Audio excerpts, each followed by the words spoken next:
Lord. హల్లెలూయా. దేవుని పరిశుద్ధ నామానికి స్తోత్రం కలుగునుగాక. ఈ మంచి ఉదయకాల సమయం దేవుని మాటలు వింటున్న మీ అందరికీ కూడా నా హృదయపూర్వకమైనటువంటి వందనాలు. ఎలా ఉన్నారు? మీరు, మీ కుటుంబాలు, మీ బిడ్డలు క్షేమంగా ఉన్నారా? దేవుని మహాకృప మీకు, మీ కుటుంబాలకి తోడై ఉండును గాక. ఆమేన్. పరిశుద్ధ గ్రంథంలో నుండి ఒక వాక్యాన్ని మనం చదువుకుందాం. చూడండి, సామెతల గ్రంథం 3వ అధ్యాయం 33వ వచనాన్ని మనం చదువుకుందాం. భక్తిహీనుల ఇంటి మీదకి యెహోవా శాపము వచ్చును, నీతిమంతుల నివాస స్థలమును ఆయన ఆశీర్వదించను. హల్లెలూయా. చూడండి, కొన్ని రోజులుగా మనం మన ఇల్లు ఎలా ఉండాలి అనే అంశం మీద మనం ధ్యానం చేస్తూ ఉన్నాం. మన ఇల్లు రక్షణ పొందిన ఇల్లుగా ఉండాలి, మన ఇల్లు తీర్మానం తీసుకున్న ఇల్లుగా ఉండాలి అని 2 ఇళ్ల గురించి మనం ధ్యానం చేశామండి. 3వ ఇల్లు ఏ ఇల్లయ్యా అంటే నీతిమంతుల నివాస స్థలమును ఆయన ఆశీర్వదించను. హల్లెలూయా.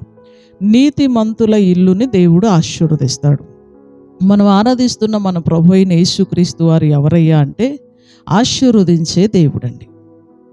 దేవుని పిల్లలుగా మనల్ని దేవుడు ఎందుకు పిలుచుకున్నాడు అంటే ఆశీర్వాదానికి వారసులు అవటానికి దేవుడు మనల్ని పిలుచుకున్నాడు. ఆయన ఆశీర్వదించే దేవుడే.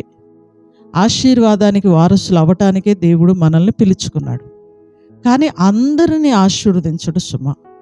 చాలామంది అడుగుతారు, వీళ్ళు యేసు ప్రభువుని నమ్ముకున్నారు కదా, ఎందుకు ఇంత అప్పుల పాలైపోయారు అని. చాలామంది అడుగుతారు, వీళ్ళు యేసు ప్రభువుని నమ్ముకున్నారు కదా, ఎందుకు ఇంత నష్టపోయారు అని. చాలామంది అడుగుతారు, వీళ్ళు యేసు ప్రభువుని నమ్ముకున్నారు కదా, ఎందుకు ఇలా రోగాల పాలైపోయారు అంటారు. కానీ బైబిల్ మనకేం తెలియచేస్తూ ఉందంటే అందరి ఇళ్ళని దేవుడు ఆశీర్వదించడు. దేవుడు ఒక వ్యక్తిని ఆశీర్వదించాలి, ఒక కుటుంబాన్ని ఆశీర్వదించాలి, ఒక నివాస స్థలాన్ని ఆశీర్వదించాలి అంటే ఆ వ్యక్తి నీతిమంతుడై ఉండాలి. నీతిమంతుని యొక్క నివాస స్థలాన్ని ఆయన ఆశీర్వదిస్తాడు. హల్లెలూయా.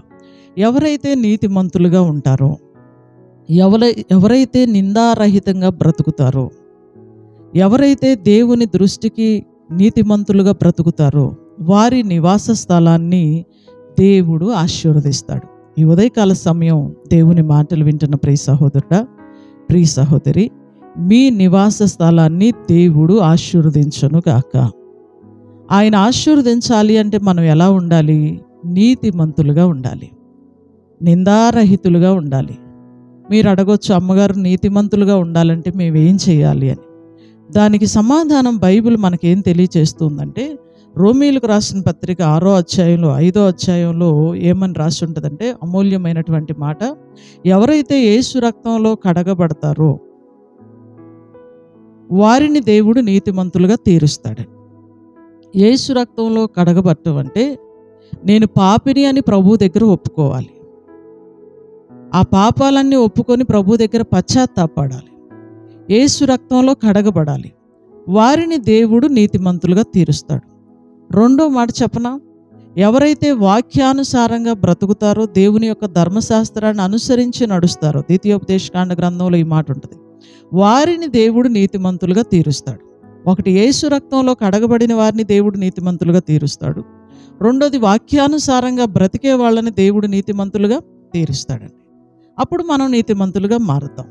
యేసు రక్తంలో కడగబడాలి. మన పాపాలు ఒప్పుకొని, మనం పాపులమని గ్రహించాలి, మన పాపాలు దేవుని ఎదుట ఒప్పుకోవాలి. ఆ పాపం ఇంకెప్పుడు జీవితంలో చేయమని దేవుని దగ్గర ఒక తీర్మానం చేయాలి. యేసు రక్తంలో కడగబడి ప్రభు అయిన యేసుక్రీస్తు నామంలో బాప్తిస్మం పొందాలి, రక్షణ పొందాలి. అప్పుడు దేవుడు మనల్ని నీతిమంతులుగా తీరుస్తాడండి.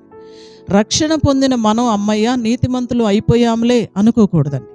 బైబిల్ గ్రంథం ఏదైతే మనకు బోధించిందో ఆ లేఖనాలను అనుసరించి మన జీవితాలను మార్చుకోవాలి. అప్పుడు మనం నీతిమంతులుగా తీర్చబడతాం.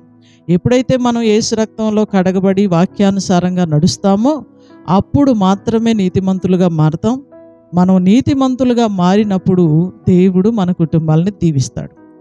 ఉదాహరణకు ఒక మాట నేను మీకు చెప్పనా, బైబిల్ గ్రంథంలో ఆదికాండ గ్రంథంలో నోవహు అనే వ్యక్తి మనకి కనబడతాడు. ఆయన చుట్టూ ఉన్న ప్రజలందరూ భయంకరమైన పాపంలో ఉన్నారు, అధికముగా దుర్మార్గపు పనులు చేశారు. దేవుడు కూడా మాట చెప్పాడు, నా దృష్టికి అందరూ చెడ్డవారయ్యారు. నరుని హృదయం బాల్యం నుండి చెడ్డదే. అందరూ తిరగబడ్డారు. అందరూ కూడా దుర్మార్గపు పనులు చేశారు. అంత దుర్మార్గపు పనులు చేసే ప్రజల మధ్యలో ఉన్నటువంటి నోవాహు దేవుని దృష్టికి నీతిమంతుడుగా ఉన్నాడు, నిందారహితుడుగా ఉన్నాడు. ఒక మాట చెప్పన తల్లి, నీతిమంతుడుగా నిందారహితుడుగా ఉన్నటువంటి నోవాహు కుటుంబాన్ని దేవుడు రక్షించాడు. జలప్రళయంలో మొత్తాన్ని దేవుడు నాశనం చేశాడు. అందరూ నీటిమయమైపోయారు, అందరూ చచ్చిపోయారు. కానీ నోవాహు కుటుంబాన్ని మాత్రం దేవుడు రక్షించాడు. అతనుకున్న 3 కుమారులు, 3 కోడళ్ళు, నోవాహు భార్య, నోవాహు, అతని కుటుంబాన్ని మాత్రమే దేవుడు రక్షించాడు. నీతిమంతుల కుటుంబాన్ని దేవుడు రక్షిస్తాడా? నీతిమంతుల కుటుంబాన్ని దేవుడు ఆశీర్వదిస్తాడా? గ్యారంటీగా ఆశీర్వదిస్తాడని. లోకమంతా పాపంలో మునిగిపోతున్నా నోవాహు మాత్రం నీతిమంతుడుగానే ఉన్నాడు. దేవుని స్తోత్రం చెల్లిద్దామా? నోవాహు కుటుంబం నిందారహితంగా బ్రతికింది దేవుని దృష్టికి.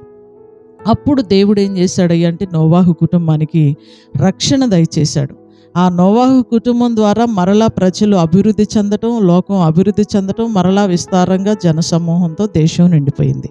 దేవునికి స్తోత్రం చెల్లిద్దామండి.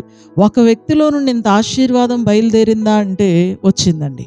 ఎలా వచ్చింది అంటే అతడు నీతిమంతుడు కాబట్టి, అతడు దేవుని దృష్టికి నిందారహితంగా బ్రతికాడు కాబట్టి ఒక నోవాహు ద్వారా దేవుడు మరలా ఆశీర్వాదాన్ని, అభివృద్ధిని కలగజేశాడు.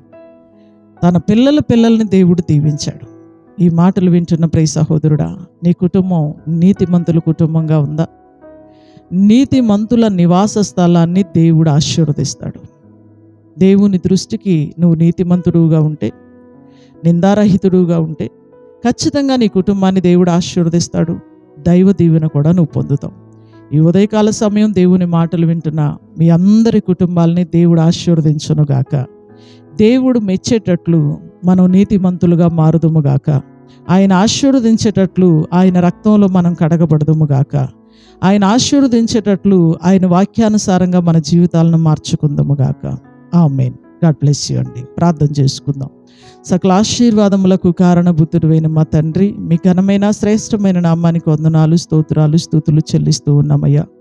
ఈ మంచి ఉదయకాల సమయం అమూల్యమైన నీ మాటలు మాకు తెలియచేసినందుకు వందనాలు.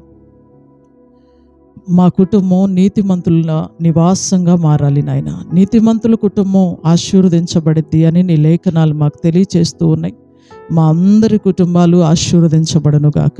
ఎంతమంది బిడ్డలైతే ఈ ఉదయకాలం నీ వాక్యాన్ని అంగీకరిస్తున్నారో వారిని, వారి కుటుంబాలని యేసుక్రీస్తు నామములో దీవిస్తున్నాం. ఈ రోజంతా నీ కృపా కాపుదల, క్షేమం, దీవెన నీ మాటలు వింటున్న ప్రతి బిడ్డకి, వారి కుటుంబాలకు మీరు దయచేయండి. ఈరోజు అందరి ప్రయాణాల్లో తోడుగుండండి, పనిబాట్లలో తోడుగుండండి.